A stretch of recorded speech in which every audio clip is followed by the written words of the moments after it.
The 911 recording that day would later become my best evidence. HOA President Linda Garrison's voice screamed, "Someone changed the locks on community property." What she didn't know was that I, David Morrison, was listening from my window, and I had a call of my own that would turn her false authority into a courtroom nightmare. 3 weeks earlier, I'd bought the old Henderson place, a fixer-upper sitting just outside the Sunset Meadows HOA boundary. It was a good deal, but I hadn't accounted for Linda. She appeared on my porch that Tuesday, brass key in hand, claiming she was there for the monthly inspection. I told her politely that the house wasn't under her HOA. She waved her manicured hand.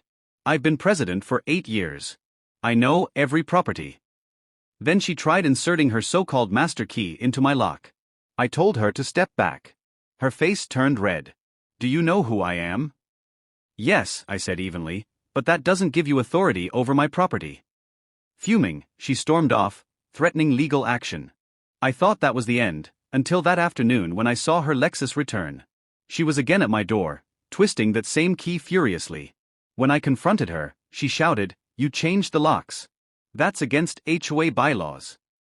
I explained once more that my home wasn't part of her community. Her response?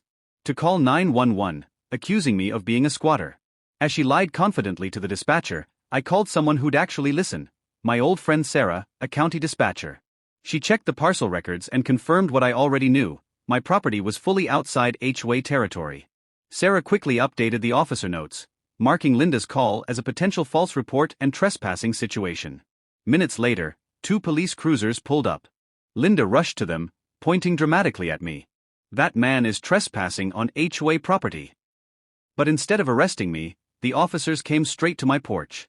When I handed over my deed and survey, Officer Johnson confirmed it: "This property ends here. HOA starts 50 feet down the road." Linda's voice cracked. "That's impossible. I have a master key." Officer Pike asked, "Do you have any documentation proving HOA authority?" "The key is proof enough," she insisted. "Ma'am," Officer Johnson replied, "having a key doesn't grant legal rights. You've been asked to leave, you're trespassing. And you filed a false 911 report." Her face went pale. She sputtered about influence and lawyers, but when Pike mentioned arrest for misuse of emergency services, her bravado vanished. Trembling, she hissed, "This isn't over." The officers escorted her back to her Lexus and issued a trespassing warning. "Before leaving," Johnson said quietly, "we've had calls about her before. Thinks being HOA president makes her sheriff." 3 days later, I got a letter from the HOA board, an official acknowledgement that my property was outside their jurisdiction. I framed it and hung it beside my door. But karma wasn't done. Word of Linda's stunt spread across Sunset Meadows. At the next HOA meeting, homeowners demanded answers. How many houses had she illegally entered with that master key? The board voted unanimously to remove her as president. Then came the audit, revealing she'd misused HOA funds and violated property laws. 6 months later in court, the judge ordered her to pay $15,000 in fines and full restitution.